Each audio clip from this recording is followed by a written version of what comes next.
what is your general scope that you're trying to reach out to everyone, and what is your game plan on this podcast? And obviously you can ask me the questions you want to ask, and yeah, I'm looking forward to it.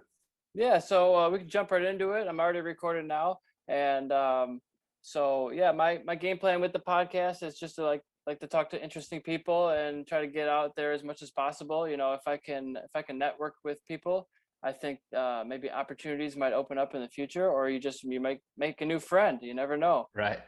So I don't know where it's going to go, but my main thing is helping to promote the business. EricSwahnRacing.com.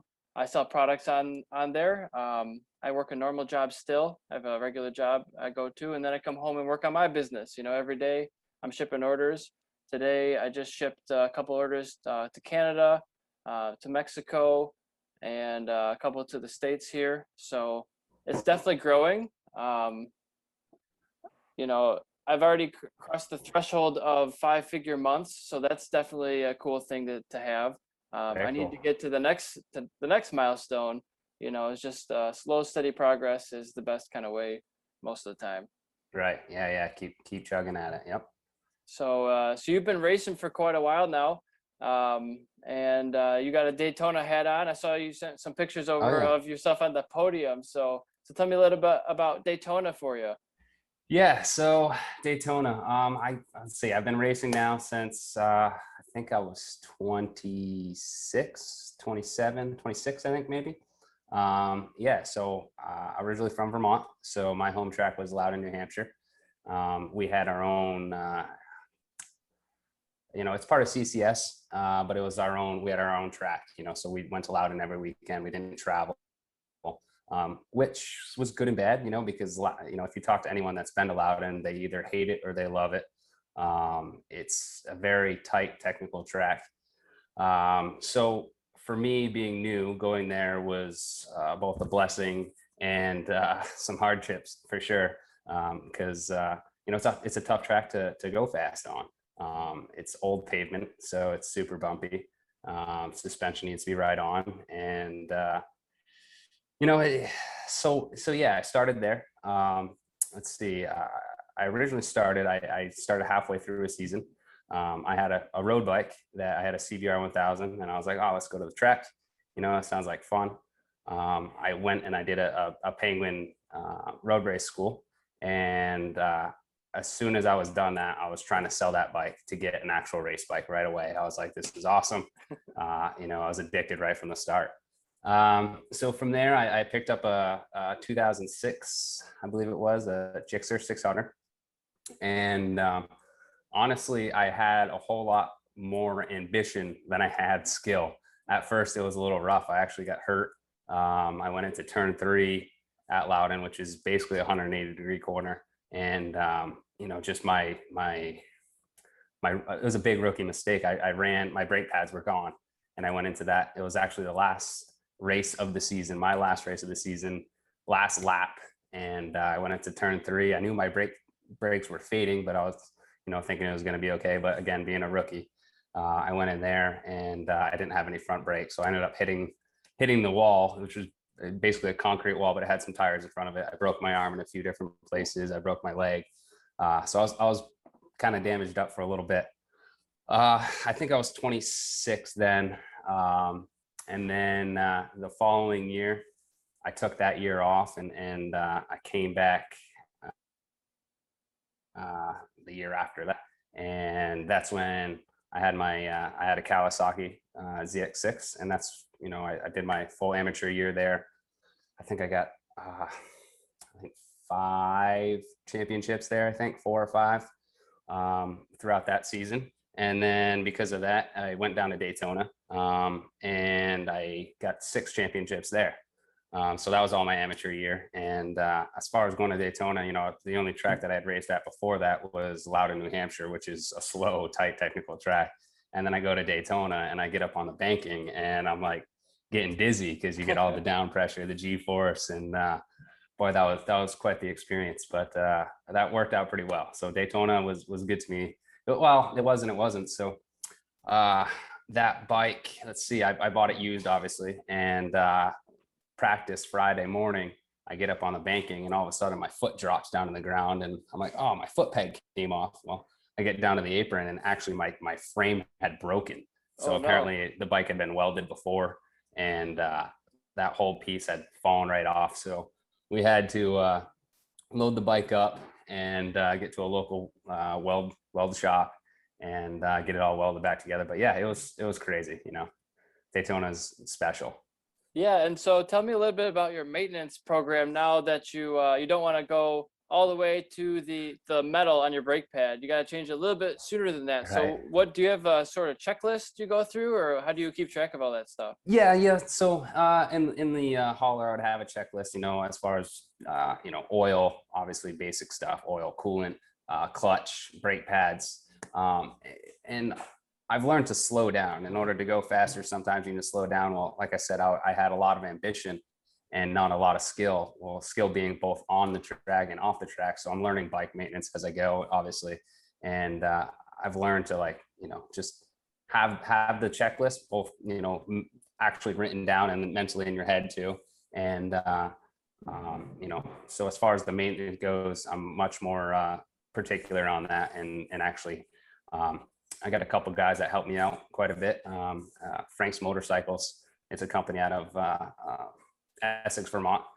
Cameron, the owner there, he's usually with me at just about every race I'm at.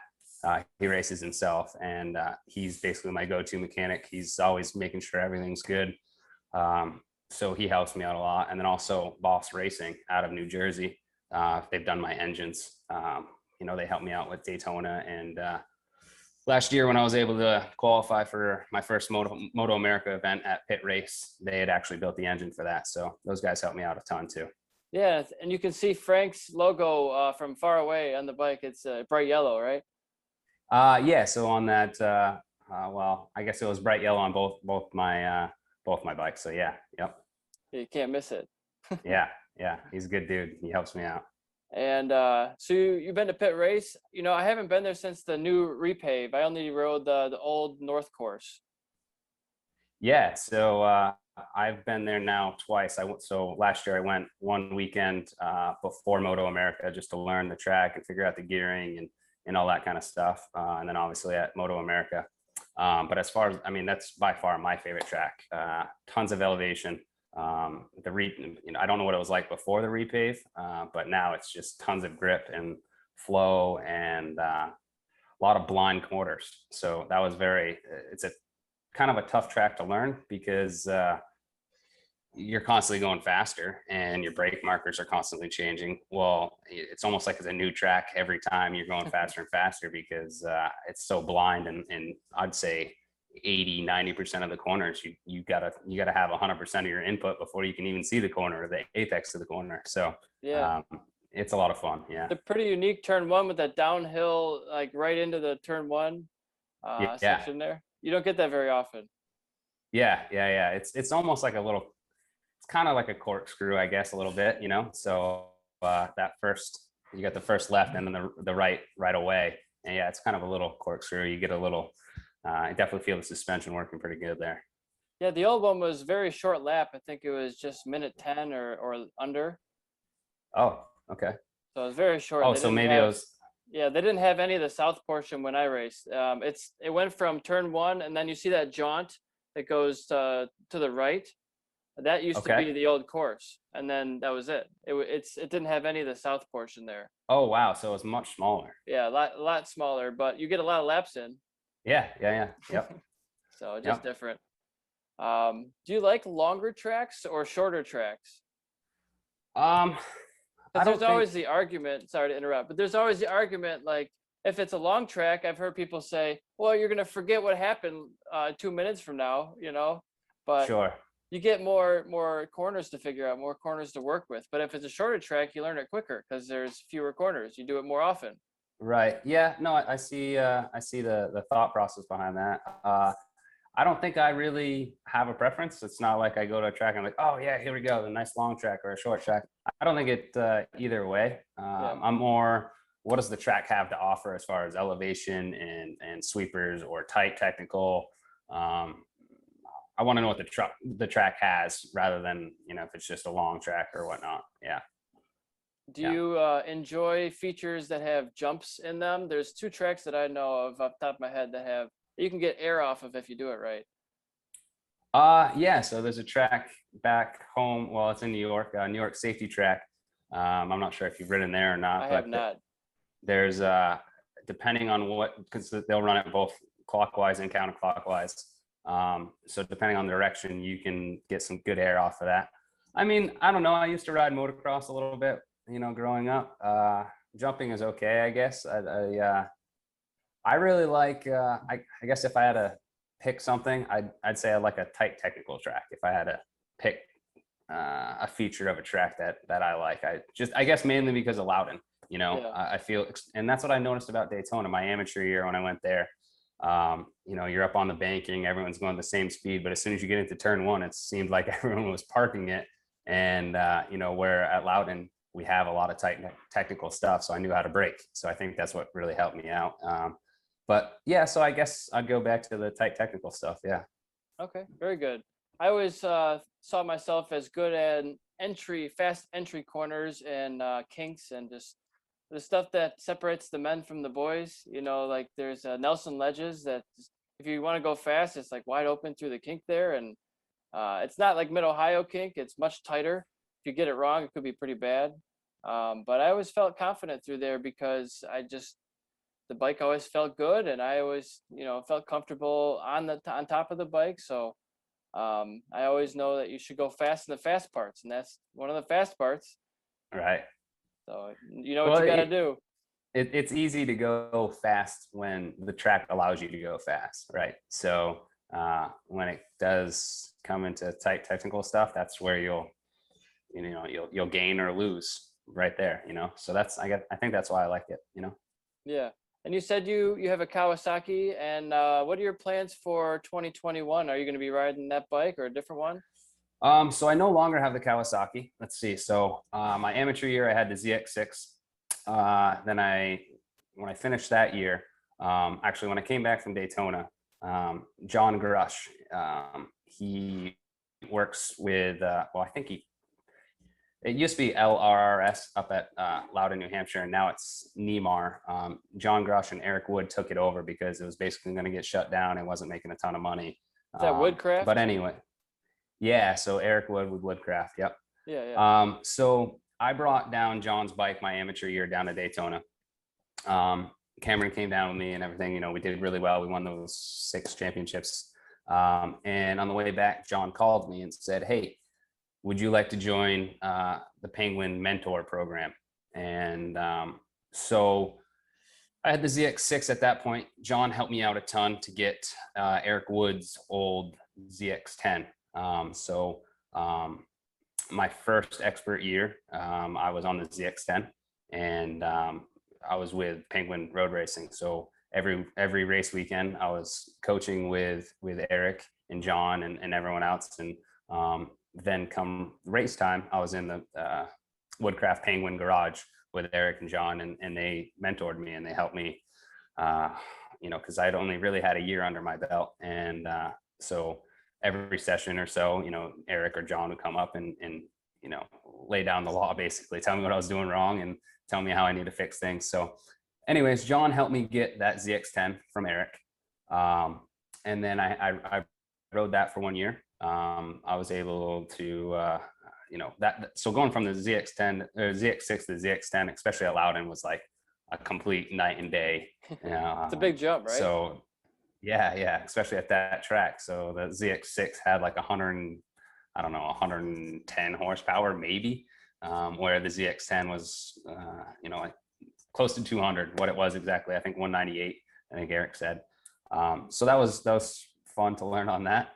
But now I've sold that bike since, the ZX10, and I bought a brand new Yamaha R6, and that was for last year's Daytona.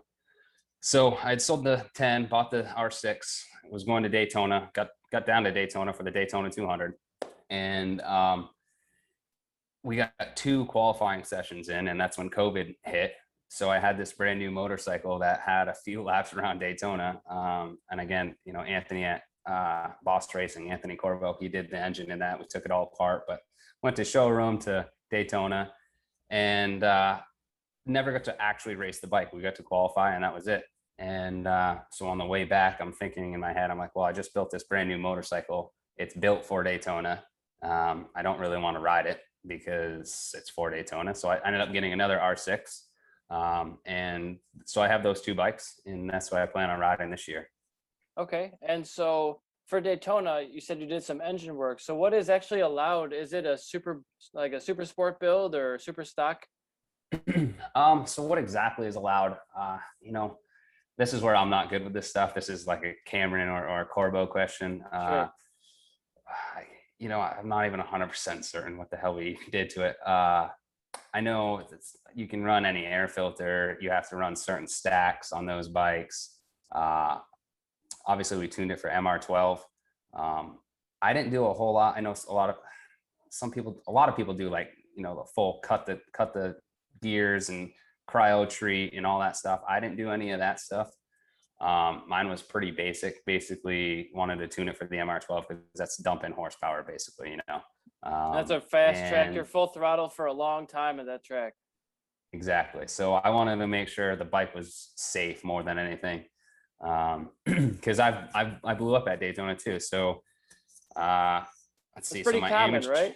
Yeah. So my amateur year, I went down in October. That's when I won all the championships. And the following year, I went down for the 200 on that same bike, and I blew up during practice. And I had to rent a motorcycle and through BPM, but I was able to finish the race. So that was cool. I rented a motorcycle and finished 20th. I didn't have any quick fill stuff.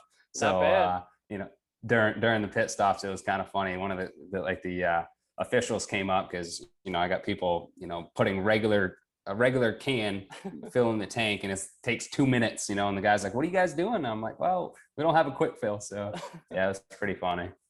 I got a video of it. It's like, if you want to do endurance on a budget, that's how you're going to do it, right? well, it wasn't by choice. I blew up during practice. So sure. And those dump cans aren't cheap.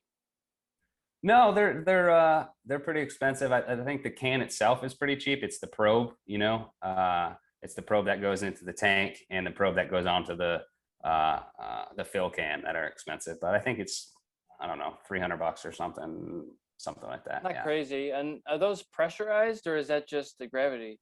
That's just gravity. So I've always used the IMS stuff. It seems to work pretty good. Yeah. Pretty simple too. You just cut out the cap of the tank, weld it in. That's what I do for a living. I'm a welder, so that stuff's pretty easy for me. So you're an argon nerd, right? Yeah, I guess you could say that. Yeah, I do a lot of TIG welding. That's part of the reason why we're down here in North Carolina now is I work for Hendrick Motorsports. So cool. That's pretty fun. Yeah. That's probably a pretty cool environment to be in, being a racer. Yeah, it's very cool. I mean, there's a lot of guys with a lot of knowledge down there. It's obviously four-wheel NASCAR stuff, but I mean, a racer is a racer. So I've been there now for, I think, 5 weeks, so not that long. But some of the conversations that we have during lunch and break are pretty fun. Those guys know a lot of stuff. It's always good to be around that. And tell me what it's like, being in the pits with the guys like Eric Wood, who own their own, racing companies, to have that mentorship help, and what that's like. Eric is awesome. He's phenomenal. So not only can Eric ride like hell, but he can teach, and that's kind of a rare combination. Usually someone that can do something might not be able to tell you how they did it, but Eric can teach really, really well. Every time he goes out on the track, every time he comes in, he takes his notebook and he's writing notes down. And he's been riding, since I've been alive, basically, so a long time. And he's always trying to push the envelope and get faster. And it's definitely been a blessing working with him. He's just super knowledgeable, and he's not going to sugarcoat it. So if you're screwing up a corner and you're doing something wrong, he's going to tell you, and he'll tell you how to fix it. And so a guy with his experience, and it's just really, really good to work with him. Yeah. Good all around guy. And you just, as a rider, if he's telling you you're screwing up in turn 3, it's not personal. He's not mad at you. That's right. He's just like, hey, you're not doing it right. Like, there's a better way to do it. And there's Right. been times where I've been yelled at from different people, and I'm like, well, I didn't crash in that corner. Well, just because you didn't crash doesn't mean you didn't screw up the corner. That's right. Yep, exactly. Yeah. It- And maybe there'll be a few choice words thrown around, but we get the point across. And like I said, his experience goes a long ways, and he's not afraid to share. And he can show you, tell you, he can show you his notes. It's just really, really good coach. yeah, So I think that that's where Ben Glotty started as well. I'm not sure if you're familiar with Ben, yeah. but he started through the Penguin Mentor Program. I think he was 14. He had to get a waiver because you had to be 15 to be on the track or something along those lines. And Teague Hobbs also started the Penguin, and I think a lot of that can be reflected on Eric and John and just that whole group. So it sounds like you kind of started the right way. You took a race school. You went to and actually got some teaching and some learning from some really fast guys.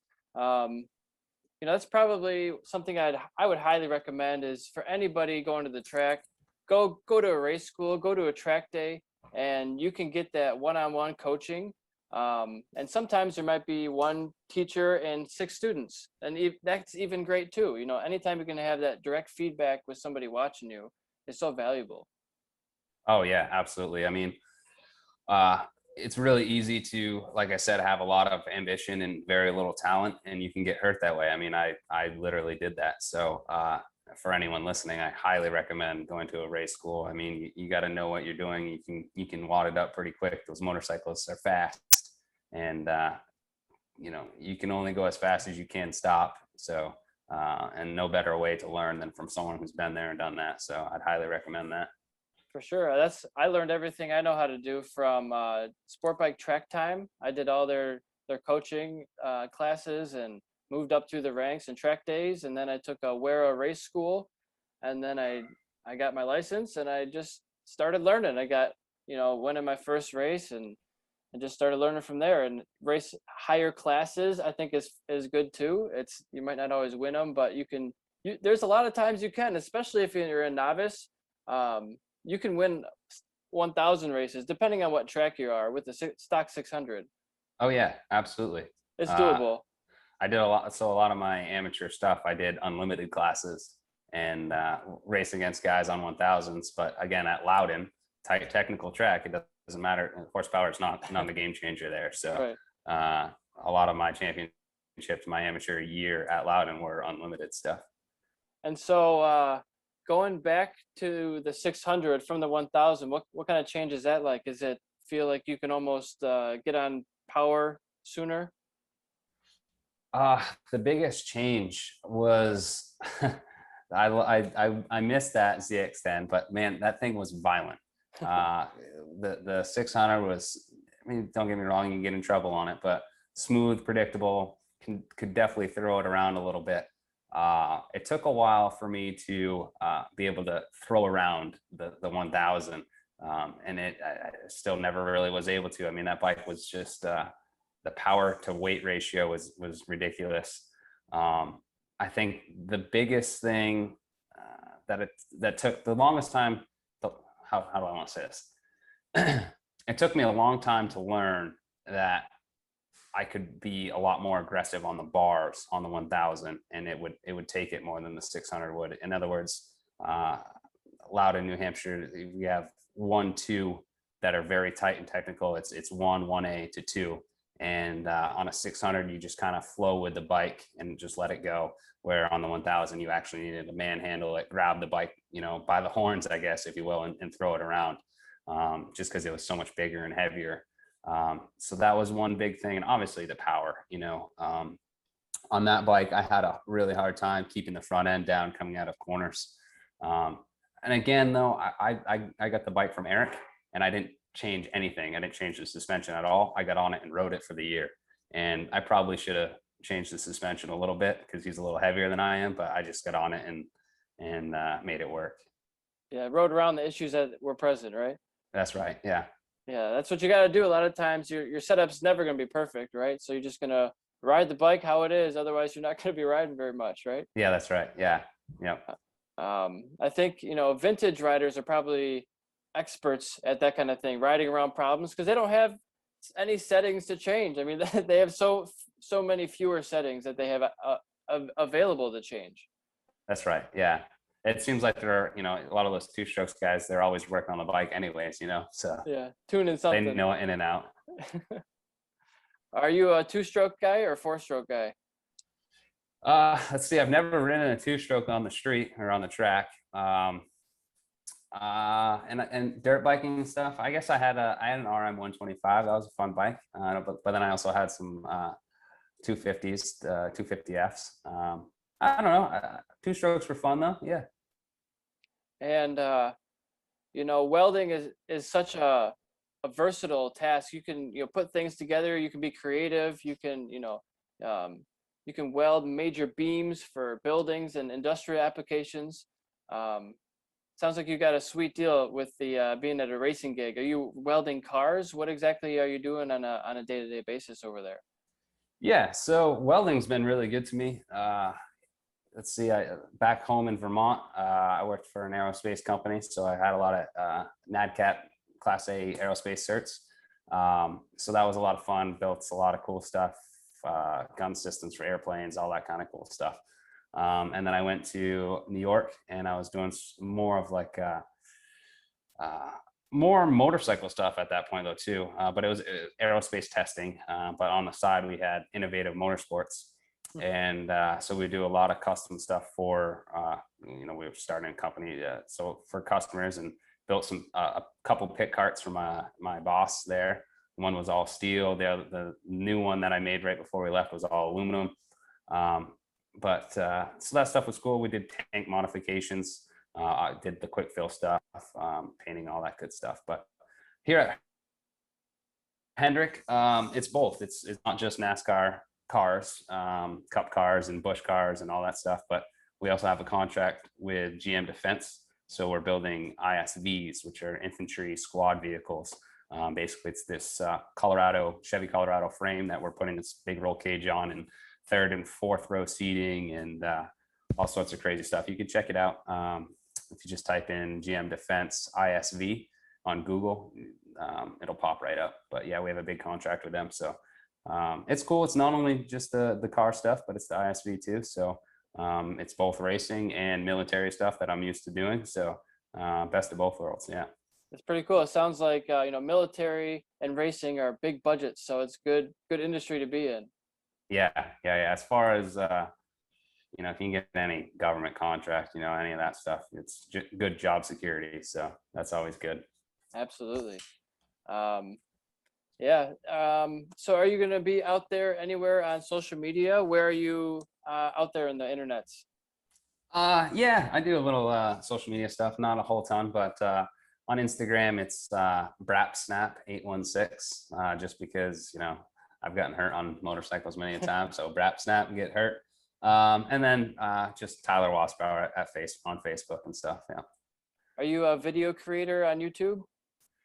No, I haven't done any video stuff at all. I watch a lot of videos, a lot of tutorials and stuff, but no, I haven't created anything. Okay, very good. Just trying to get everybody to know where you're at and all that. You already gave a couple, but do you want to give some sponsor shout outs?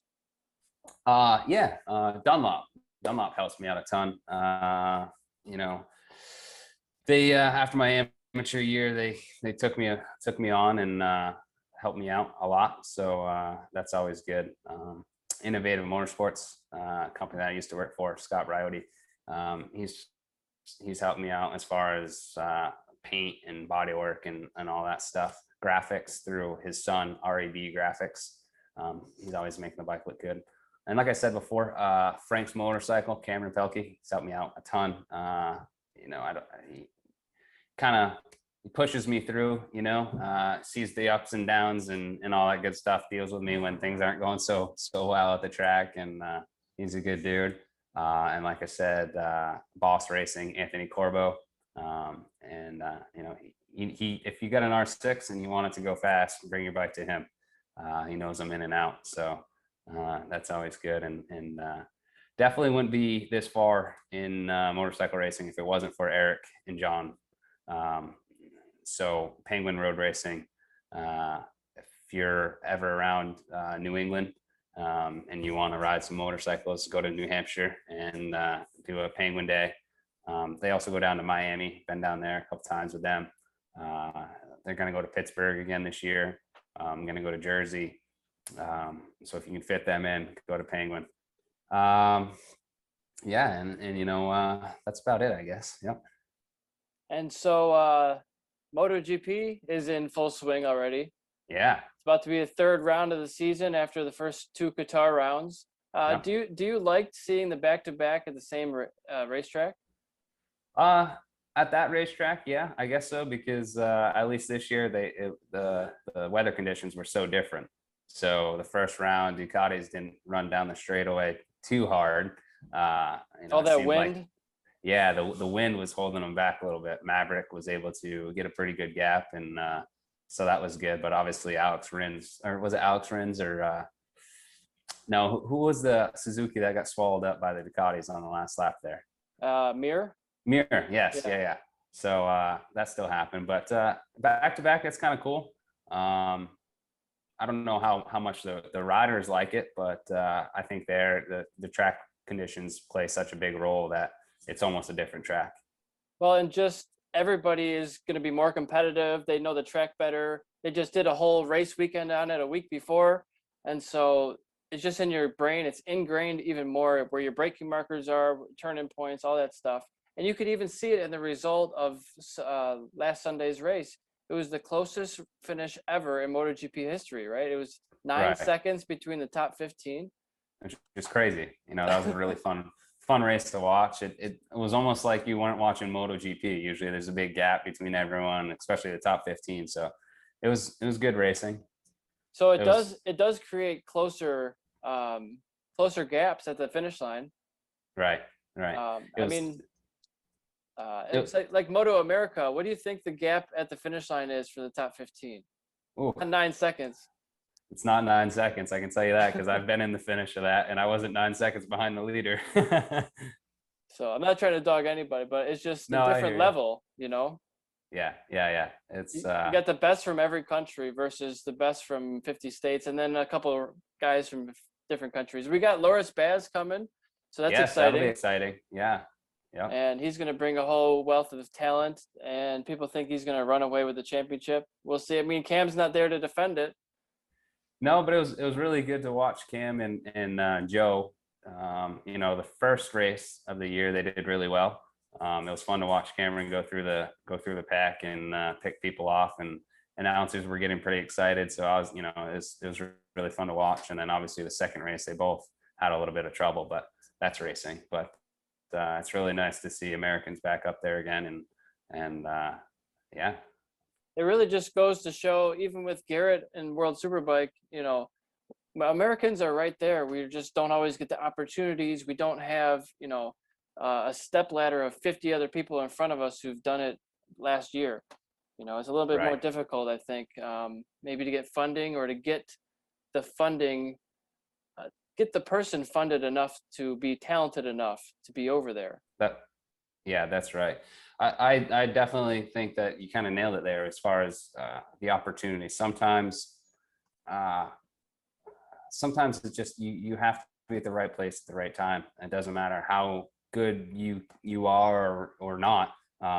You need, in this sport, you know, it costs so much money. You know, so unless you have people behind you or you come from money, it's really difficult. And that's where it's tough to have a balance. You know, you could spend, even me, I can spend $25,000 a year to race motorcycles, but at the end of it, what is it for? Yeah, it's fun, but unless you have someone behind you, it can be real expensive.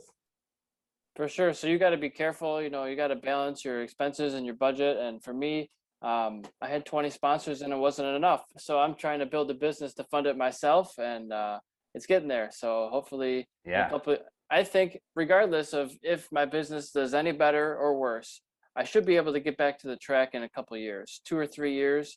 I want to do, like, I'm thinking about my plan now. What's my plan? Because I had my pro license for Moto America, but I was never able to use it. I was expert for many years, and and then I had a bad crash, and I was out of it for a while. So, but I'm a racer. You know, I've been racing mountain bikes and foot races, and I'm in shape still. And I've been doing sim racing upstairs on my PS4 with the pedals and a wheel and all that. So I'll be right there. I just need to get the rust off a little bit. So I'm thinking Sure. maybe 3 track day weekends, and then do a race weekend at the end of the year, and then do a full season the next year. I think Sure. that should be good enough, and I'll be ready to go for a full season. You know, I mean, Yeah. how long do you think Yeah. it would So, take you to get back into it after a 5-6 year gap? well, it's like riding a bike, right? Yeah, I don't know. I think for me, it's well, it's a mental sport. It's obviously physically demanding. There's no denying that. But if you're mentally not prepared, then you're not going to do well or not going to get the results you want. So I think for me, if I took that long time off, I'd need to make sure that my head was straight because especially at Moto America level or pro level, whatever you want to call it, it's you have to be 100% focused because everyone else out there is, and if you're not, you're going to get yourself hurt or in trouble or not finish or So I think the biggest thing would be mentally focused. Yeah. Yeah. I mean, I'd love to do a Moto America, but probably not for the first season back. I'm thinking it'd be really cool to do a full season of Wear Nationals, do every round. I think there's 7 rounds. I think I could do that. And So, maybe if I did 3 more rounds, I could also do the National Endurance Championship for Wera N2, which would be really cool. I think that might be a stretch financially, but to do 10 race rounds, but if 7 might be doable. yeah. Yeah. I'm trying to think. What is the endurance series this year with N2? It's only 6 rounds, right? Yeah, 5 it's rounds? 5 or 6, but a couple of them are combined with the national, so you're already there. You know, it's not a much bigger expense if you're already there. So Right. Right. it seems more doable when they're combined. Yeah. And I think this year they actually have fairly decent purse money as well. So Yeah, so you could break even or even make some, or you yeah. know, So that's lose always fun less. too. Is you get a check and you're like, wow, look, the money that I didn't make, it's just money that I spent less of. Yeah, you know? it's cool though. You're still, hey, someone's giving you money back. It's like a big rebate Oh, listen, yeah, I'm not gonna deny it. I'll tell you that. for sure. It's pretty cool when you get money for racing your bike. Yeah, exactly.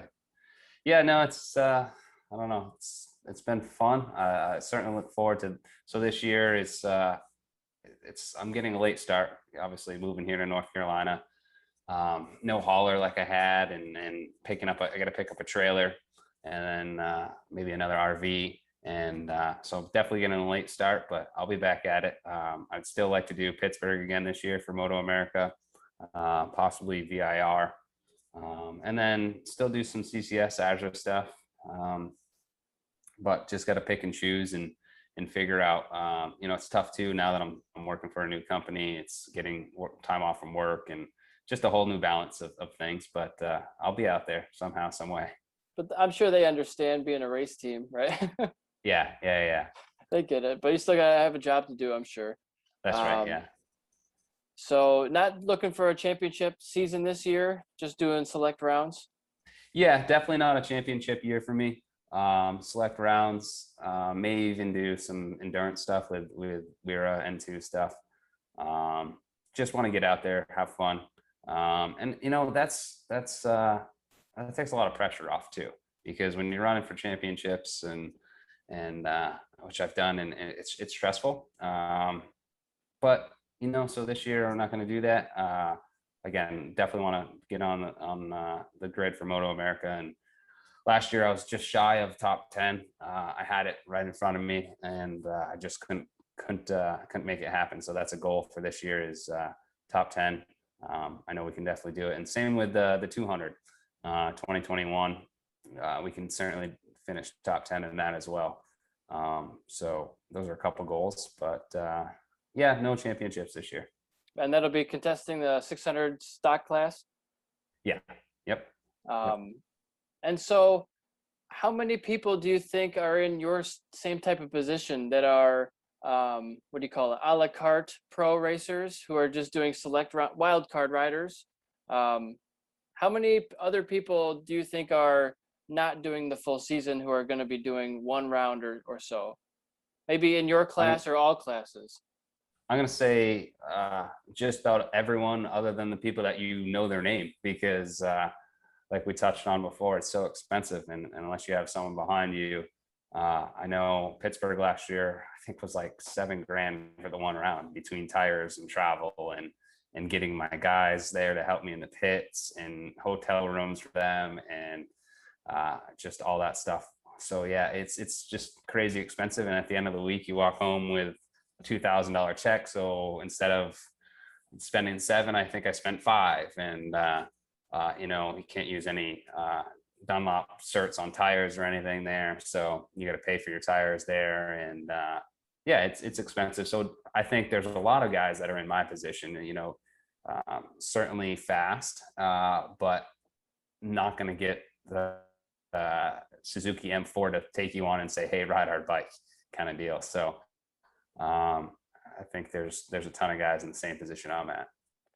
I'm just trying to spitball or brainstorm. Do you think there could be some sort of conglomerate or combination of riders that say maybe have 10 or 15 or however many riders who could come together and say, hey, we're going to go after the big guys for sponsorship, because as a group we can provide more marketing appeal to more people than one person or one team can.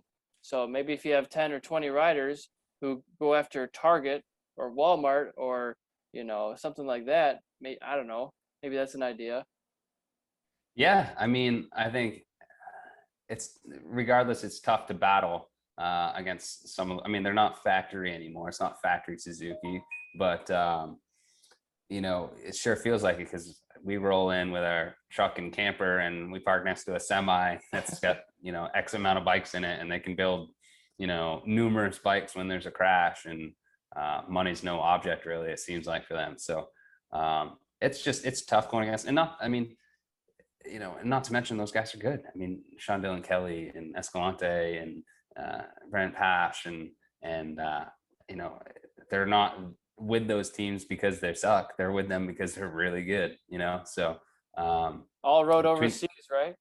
Exactly. Yeah. And it's funny too, because I raced with Brandon both in Moto America and some CCS stuff. And, I don't know if it was the bike difference or not having the team that he normally has with him, but there was a difference between his finishes when he's doing CCS stuff and Azure stuff and where he does Moto America. So maybe the team certainly does help. I'm not sure, but yeah, it's just tough to run against those guys for sure. Well, also, I'm not sure what his team is like when he comes to CCS round, but that confidence, having your crew chief telling you your suspension's good now, we just tweaked all this, having them do everything for you and you just sit down is very different to you're changing your tires, you're tuning your suspension, you're putting a gearing change on, putting in the fuel, and then I gotta eat a hot dog and then go out for my race. Right. It's very different mentality. Right, that's where it's fun. It's really fun to watch Stefano. I mean, you see him if you pull up Moto America Live, in the middle of qualifying, he's jumping off his bike, he's changing the rear tire. His father's rolling out a tire for him, and he's wrenching on it. And got a lot of respect for Stefano, because he's a privateer at heart, but he's out there mixing up with the big teams, and he does really well. So yeah, he's a fast guy. Not like we can't do it. Battling at the front, changing his own tires. Yeah. It's pretty impressive, and it'll be fun to watch him in the 400s, in the Junior Cup. It'd be interesting. I definitely am pulling for Ben Glotty in that. He's a good friend of mine, and he's riding with Rocco Landers this year, so teamed up with those guys from Quarterly last year, the two previous years. So and he did really well down at COTA for testing. I think every session he was the fastest guy, and overall was the fastest guy in the 400s. So it'd be interesting to watch Ben and Stefano go at it. So we'll see. For sure. It's good duel there. Yeah. Good battle. Yeah, Stefano's been racing all around. It seems like he's just been traveling the country racing motorcycles. Yeah, I don't know how he does it, but he's seems like every time I pull up Facebook, he's on he's on either his O'Valley or his 400 or his 600 or his 1000 or yeah, he's always on his motorcycle, and that's how you get faster. So I wish I could do what he does. He does a lot of riding. Sounds like he's got a bike for every class. Yeah, he certainly does. That's kind of the goal, is like get a 600. For me anyway, I want to get a 600, and then get a B bike, a B 600, and then maybe a 400 or a 1000 track bike, Mhm. and then maybe the other one, whichever other one. Can never have Um, enough. right. And then maybe get a street bike, because I haven't had a street bike for like 10 years. Um, but I don't want a 600 street bike. I think I want a 400, because I got in trouble. That's why I don't ride on the street anymore, because I got in trouble on the 600. Yeah, I could never have another 600 or 1000 for the street. If I had another road bike, it'd have to be a cruiser of some sort, maybe even like a FTR 1200. I think that'd be like the sportiest bike I would get, just because I know what the bikes can do, and I'm gonna want to do it whether I'm on the road or the track. So I don't trust myself. You got cars, you got cops, you got people texting. I don't know. Yeah, Not a I mean, huge fan. I just saw a guy the other day. I was going to get some dinner, and guy was ripping down the road on his bike, Yamaha something or other, and then I saw cop lights go right after him. I was like, oh no! Yeah, It's like been it there, can done happen that. in 2 seconds. Yep, Because I mean, you can go 0 to 70 in first gear without shifting. You that's know. right. That's right. Yeah, you can break the law in every state in one gear. uh, so you're not a street rider, but you love motorcycles. Did you start on the street? Yeah, I definitely started on the street. I think my very first bike was a 95 Ninja 500. Okay, And the throttle used to stick on that. So that was interesting. it's terrifying. Yeah, yeah. And then from that, I went to a CBR 600. That was an '05. And then from there, I had a '08 CBR 1000. That was a Repsol. Then I had 2011, I think it was, CBR 1000. And then I built a house, so I sold that bike. And then I bought a 2013 CBR 1000. And that was the bike that I took to the track. And that was the last road bike I've ever had. It's been quite a 'Cause few as soon years as for I got you on, too. yeah, oh yeah, yeah, it's definitely been a few years. I test rode an FCR 1200 since I've been down here in the Carolinas, and it was super awkward. Just seeing like all the cars coming at me, it was kind of weird, and it was actually really funny. So I'm on the test drive, when we get to a stoplight, and I go to take off, and I actually put the bike into second gear instead of first gear, because it was standard shift instead of GP shift, and I stalled the motorcycle. And I was like, oh man, this is embarrassing. I just stalled this bike in the middle of an intersection, and I was in second gear, not first. Yeah, I mean, it's such a natural thing. If you're a racer, it's always GP shift. It's opposite. Every That's time I right. go up north to ride my cousin's bikes, I'm like, I forget how to ride. I don't know how to do this anymore, Yeah, because my foot's going the wrong way. it's really weird how quickly you forget to shift standard, and not only that too. Quick shift and auto blip. It's like you use the clutch to take off, and that's it. And yeah, so it was fun. But I don't know. I'm not sure I'll ever have another road bike. I mean, I'm sure I will maybe someday, but not right now. I think for me, it just comes down to money. All my money's been dedicated to racing for so long, and trying to save up for a house and all these things. Like, it seem more important to me than buying a street bike. I want to get a race bike, and then if I have plenty of extra money, sure, I'll get a street bike. Right. Yeah. Yeah. Racing comes first, and then street bike is like pleasure down the road kind of thing. Sure. Sure. Yeah, I can relate to that. Because But like I said, though, it's tough too, because you're going to know what the motorcycle can do, and you're going to want to do it on the road. So yeah. So my plan right now is first I'm trying to save up for a house, but the next motorcycle related purchase is I want to buy like a 50cc motorcycle and just ride that at the local mini moto tracks, and then a 150cc. So get some small, dirt bikes, Honda, CRF 50 or XR 50, and just go from there. Try Yeah. to have some super cheap racing. I've been doing mountain bike racing for the last couple of years, but that's not the same.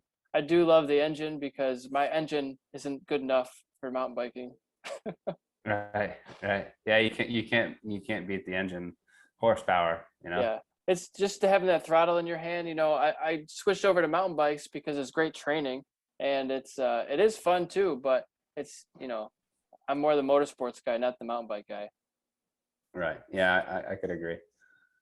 So, but my brother, he's been doing triathlons. So he's done, I think, 4 Ironman triathlons. He's going to do an ultra race in a couple of weeks, like a 30-mile foot race. Like, he's on another level. That's not me. Although I think it'd be really cool to do a triathlon. I've done a indoor triathlon, but it was much, much shorter than the full Ironmans. It was like a Okay. timed event. You do like an hour on a treadmill, you do, hour on a bike, and then swim for a while. And they see how far you can go in that amount of time. So that was cool. And I like being, into fitness and doing Orange Theory, and I've done 4 Tough Mudders. So those are kind of wow. cool. But Tough Mudders kind of lost their appeal to me because it's not a race. I think they started doing races now, but it's supposed to be like a community. You're helping your friends out. And I just want to get to the end, Right. You want to beat all your friends. Yeah, I want to beat somebody, and I'm supposed to help them. What is this? Right. Yeah. That's funny. So I did a race, or actually, I did a zoo demac. I'm in Michigan, so they have from like Boyne, one of the ski hills, to Mackinac Island. It's maybe like 60 or 70 miles, and they had an event that just went from one point to the other point, and I thought it was a race, but we left at like, an hour after the start had actually gone off, and I get to the finish line, and I'm the only one there. Like, where is everybody? It's like they all stopped for lunch, and like they got a meal ticket. And I'm like, I'm going to the end. Like, this is an event I want to do well in, and I guess I won it. I did, but it wasn't a race. That's funny. Everyone stopped and got McDonald's. Yeah, there was like some diner in the middle of the path. I was like, I saw everybody stop, and I just picked up the next guy who was taking off. Right. And then they stopped for water or something. Like, I don't need water. I'm good. That's funny. Just I got that competitive spirit. Right. Yeah. No. Yeah. I can definitely relate. Very good. We're coming up to our hour mark here. Is there any other subjects you had on your agenda? No, not really. Learned a little bit about what you're doing and stuff, and told you my future plans or immediate plans, and yeah, gave a couple shout outs to some people that helped me out, and yeah, that's about it. I wanted yeah, go ahead. It'd be cool to meet up on the track someday, Yeah, absolutely. Like I said, I don't plan on doing any motorsports yet, but 2023 mid-season is what it's looking like, unless things change. But what are your thoughts on, Marc Marquez coming back to the sport? Is he gonna come back and be top 10 or podium or dead last, or? He's definitely gonna be top 10. I really wouldn't be surprised if he was podium. I mean, he's obviously got the drive. He definitely has the fitness. I think one of the articles that I read recently when they were doing some testing, Marquez was there, and everyone was surprised on how fit he was. So it's not like he's sitting on the couch. He wants to get back there, and he's trying to get back there as soon as he can. I mean, it's obvious he's got the talent. He's got the team.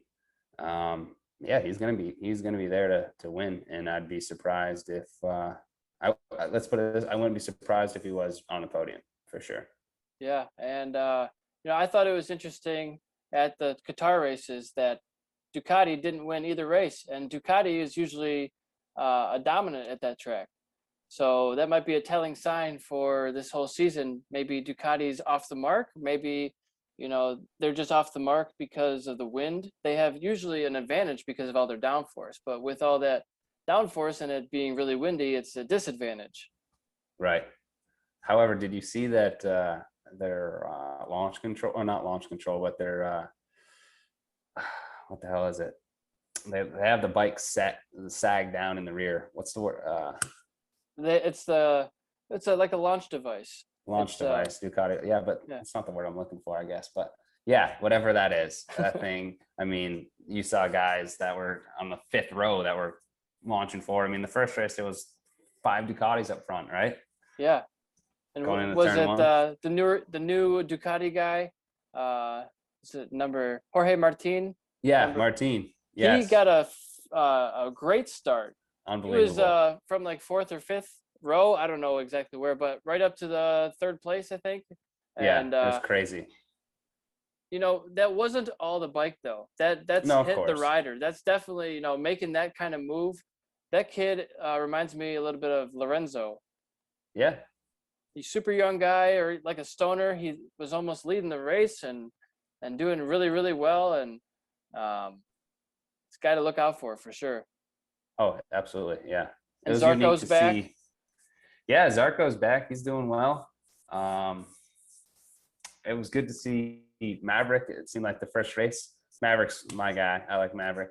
So it seemed like his head was straight there for a little while, and then race 2, he kind of fell off a little bit. But yeah, it'll be interesting. It was too bad to see Rossi struggle the way he did. You know, whether it's the age or what, I'm not sure, but it was sad to see, I guess, to see him struggle the way he did. So hopefully that turns around for him. I find it strange that we got 2 factory Yamahas at the front and then 2 satellite Yamahas at the back. Maybe they're trying something different. Maybe they're like, let's try this setup. We don't know what to do anymore. And it didn't work, but they have the same bikes, don't they? I mean, they're the same brand. As far as what's in there for technology and stuff, I'm sure it's different.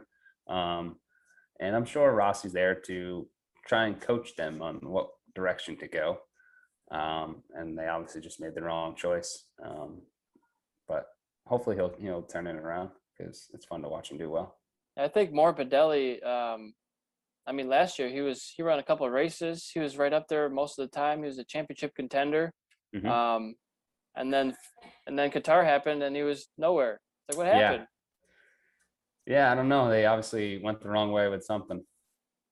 But it's so easy to make one small either wheelbase, you know, change or geometry or suspension setting, tire pressure, and miss your whole setup. Right. So well, millimeters. like we talked about too, is those guys at that level and just are nuts. You know, I mean, you can throw a blanket over the top 15. You know. Yeah, by 9 seconds, it's wild. So today is April 13th, 2021. I'm going to take a little bit to get this edited and posted. I still have 3 or 4 I have yet to post. So this being EricSwahnRacing.com, podcast number 50 with Tyler Wasserbauer. I'm happy to get number 50 in the bank. It feels like a good number. And can't wait to keep doing it. Yeah, good for you, man. I appreciate what you're doing. Glad to be a part of it, and hope it goes well. All right, man. Well, I'll make sure I send it to you when I get it posted, and I'll talk to you soon. All right. Thanks a lot. Thanks. Have a good one. Bye-bye.